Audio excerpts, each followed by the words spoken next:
కన్నా లక్ష్మీనారాయణ మాజీ ముఖ్యమంత్రి వైఎస్ జగన్మోహన్ రెడ్డి పాలనపై తీవ్ర విమర్శలు చేశారు.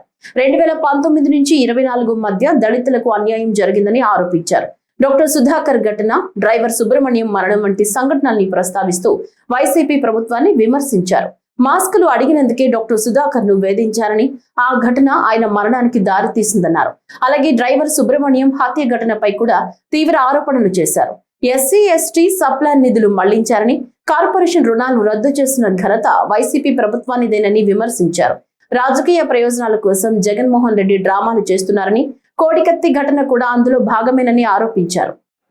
గోదావరి జిల్లాలో కులాల మధ్య చిచ్చు పెట్టినటువంటి పరిస్థితి తన రాజకీయ ప్రయోజనాల కోసం ఈ రకంగా తనకు ఒక్క ఛాన్స్ అని చెప్పేసి ప్రజల అవకాశం ఇస్తే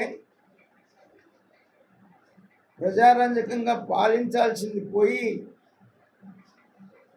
అన్ని వర్గాల ప్రజల్ని, ముఖ్యంగా దళితుల్ని, గిరిజనుల్ని ఏ రకంగా హింస పెట్టాడు అనేటువంటిది ఒక్కసారి దళిత సోదరులకి గుర్తు చేద్దామనేటువంటిది ఈరోజు దాంట్లో భాగంగా ఈరోజు ఈ కార్యక్రమం జరిగింది.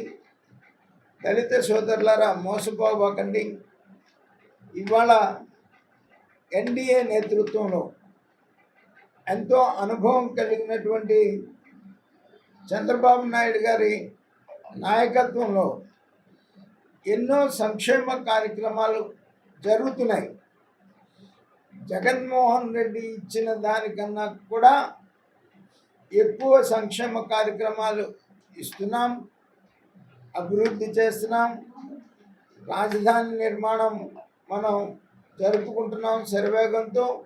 పోలవరం నిర్మాణం పూర్తవుతుంది. మరి ఎస్సీ ఎస్టీ సప్లాన్లు జరుగుతూ ఉన్నాయి. లోన్లు కూడా మరి వస్తున్నటువంటి పరిస్థితి ఉంది.